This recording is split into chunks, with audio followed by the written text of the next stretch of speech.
As Britain gears up for general elections on the 4th of July, what are the issues that the common voter and Indian residents living in the UK are concerned about?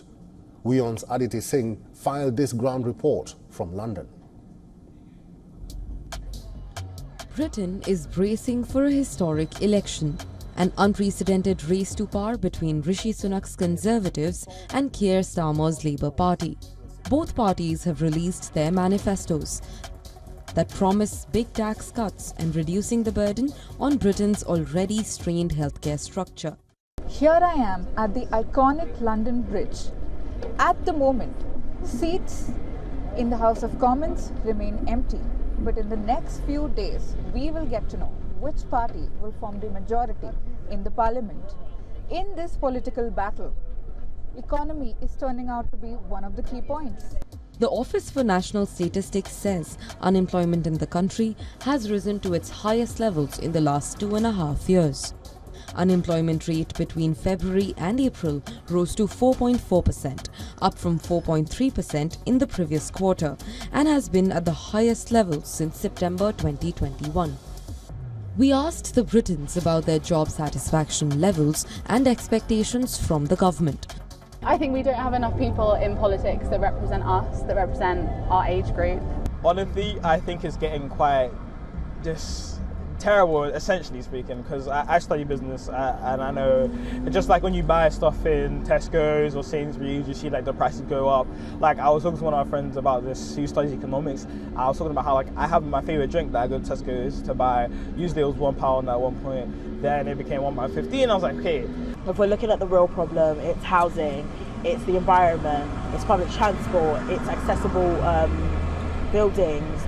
There's so much more to the actual issue than immigration. Immigration's never been an issue because we all work hard when we get here. We're planning for a bigger future and a better future. People aren't stealing jobs as much as people think they are.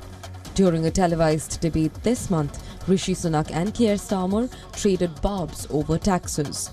Prime Minister Sunak went on to say, "You name it, Labour will tax it." You can have tax cuts with the Conservatives, or you can have thousands of pounds of tax rises under the Labour Party, because he's simply not being straight with you about what is coming. Mark my words, your taxes are going up if he is in charge.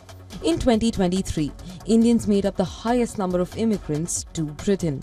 However, the Conservative leader has also promised to halve migration and reduce it every subsequent year. Labour Party leader is all set to challenge Tories' claims. I think over the last 14 years, politics has become too much about self-entitlement and MPs thinking about what they can get for themselves. And one of the important choices, and the thing that I would like to do if I'm elected Prime Minister, is to reset politics so that politics returns to public service. Rishi Sunak has promised to bring the best skilled workers to UK and also to bring down the migration numbers. But how do Indians living in London feel about this? We tried to find out.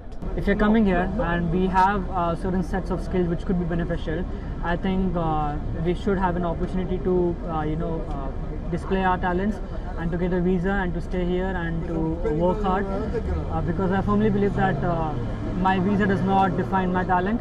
We are not getting enough support, but the people who are traveling illegally, they're getting all the facilities, literally like the hotel, the lodging, the facilities, they are providing everything.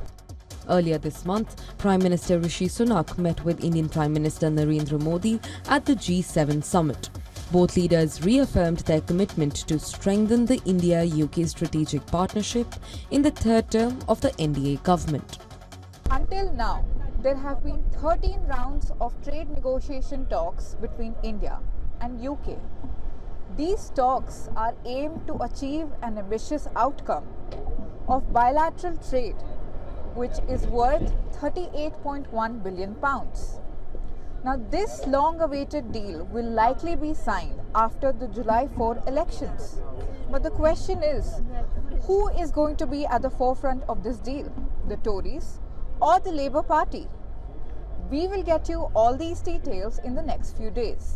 This is Aditi Singh for WION World is One. For all the latest news, download the WION app and subscribe to our YouTube channel.